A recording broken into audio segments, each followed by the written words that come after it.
Welcome. Today, we're diving into the world of industrial energy consumption modeling.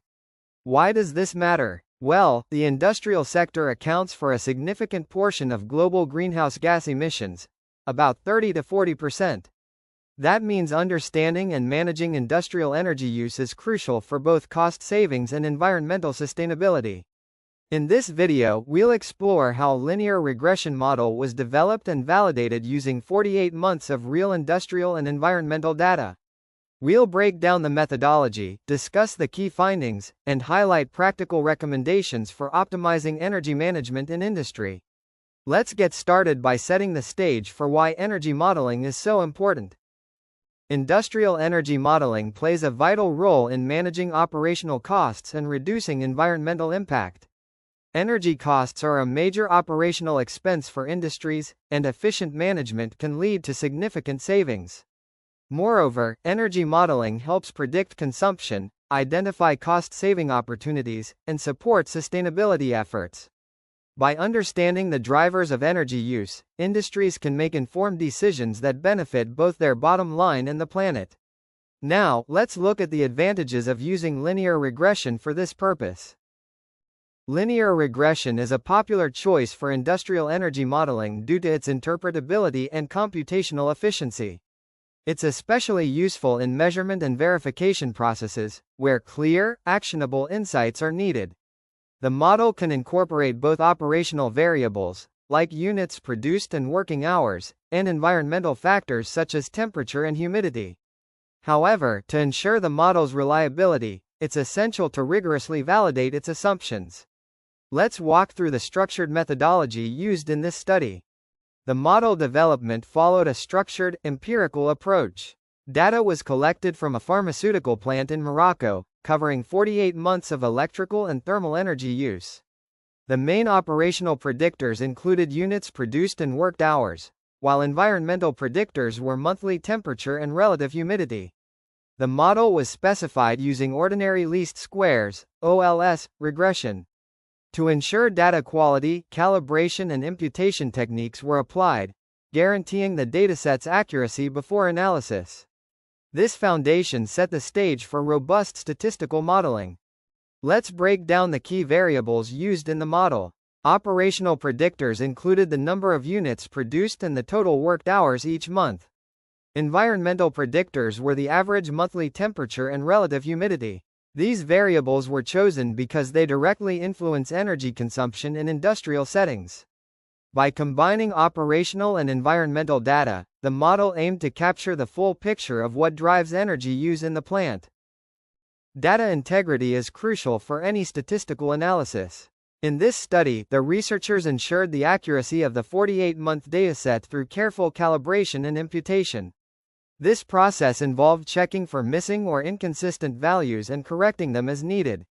Reliable data is the backbone of any trustworthy model, so these steps were essential before moving on to model specification and estimation.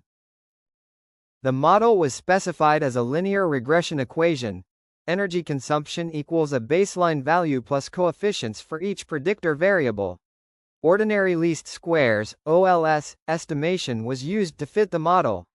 This approach allows for clear interpretation of how each variable impacts energy use. But before trusting the results, it's important to validate the model's assumptions through diagnostic testing. To ensure the model's reliability, several diagnostic tests were performed.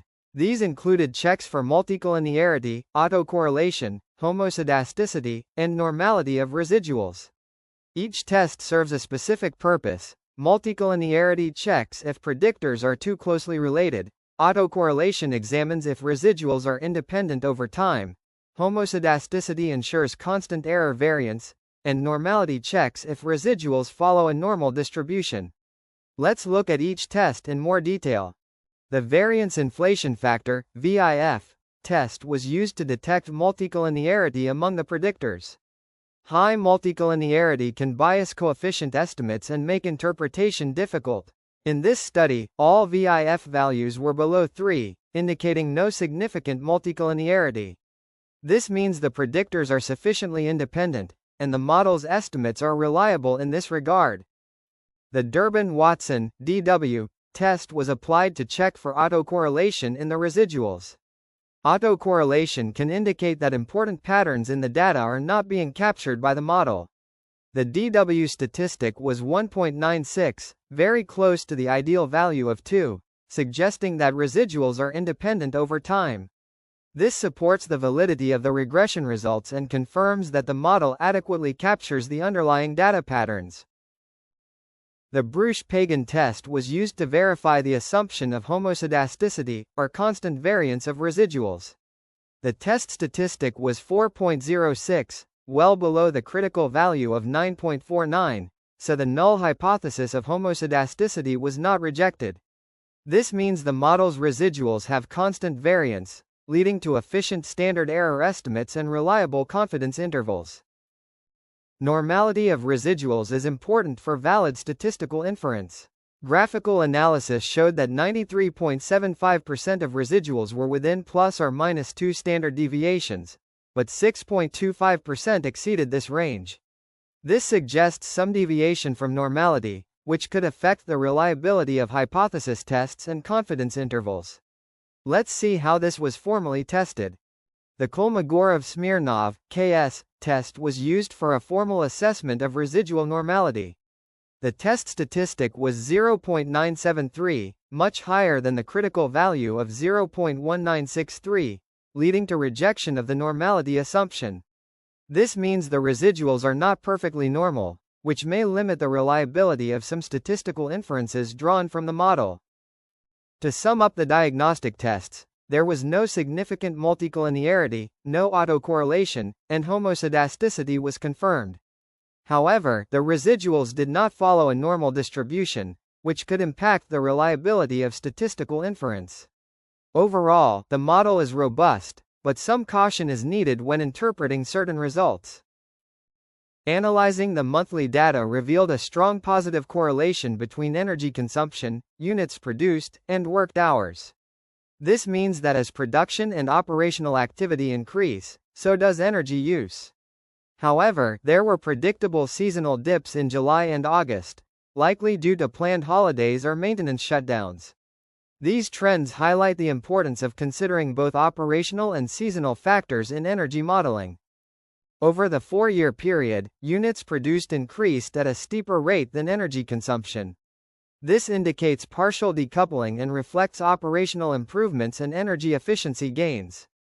In other words, the plant became more efficient, producing more output without a proportional increase in energy use. This is a positive sign for both cost control and sustainability.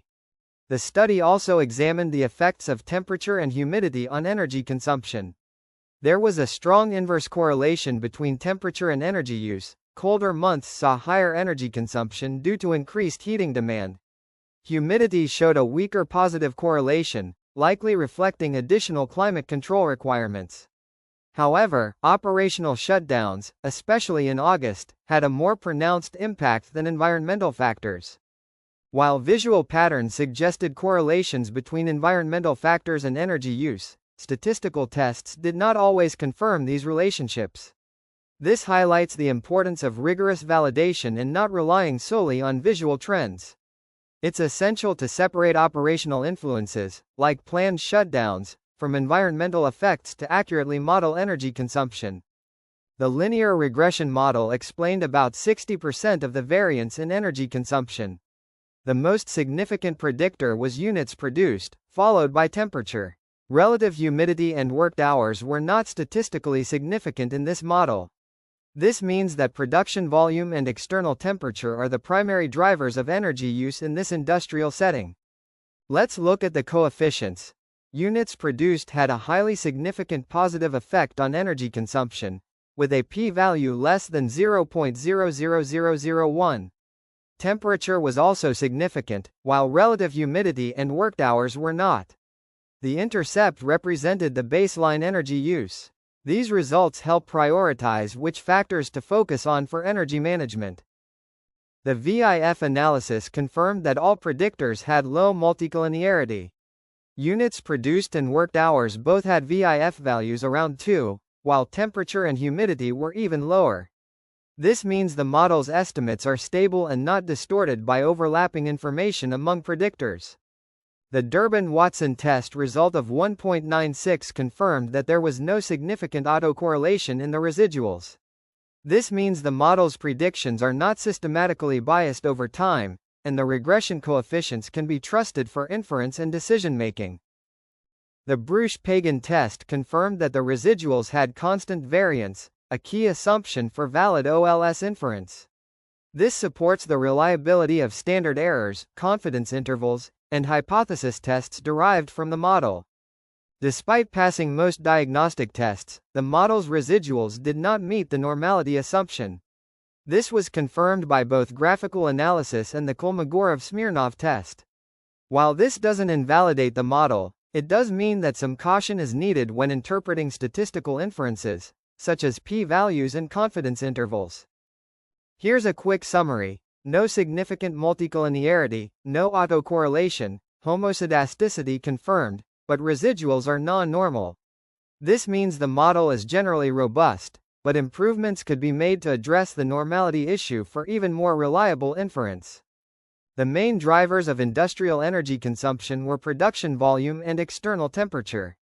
Seasonal shutdowns, particularly in August, had a significant impact on energy use. Differentiating between operational and non-operational periods is crucial for accurate modeling and management.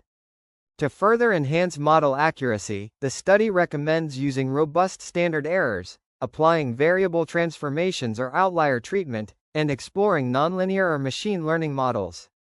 Establishing distinct energy baselines for different operational states can also improve predictive performance and support better energy management strategies. Improving model accuracy is critical for effective energy management and achieving sustainability goals in industrial operations. By identifying and focusing on the most influential factors, industries can optimize their energy use, reduce costs, and minimize environmental impact. This approach supports both business objectives and broader environmental targets. In conclusion, the validated linear regression model provides valuable insights into industrial energy consumption. While most diagnostic tests were passed, residual normality remains a limitation. By addressing this and implementing the recommended improvements, industries can further enhance their energy modeling and management practices. Thanks for joining us on this deep dive into industrial energy consumption modeling. By understanding the methodology, diagnostics, and recommendations, you're better equipped to appreciate the complexities and opportunities in industrial energy management. Stay tuned for more insights on data-driven sustainability and operational excellence.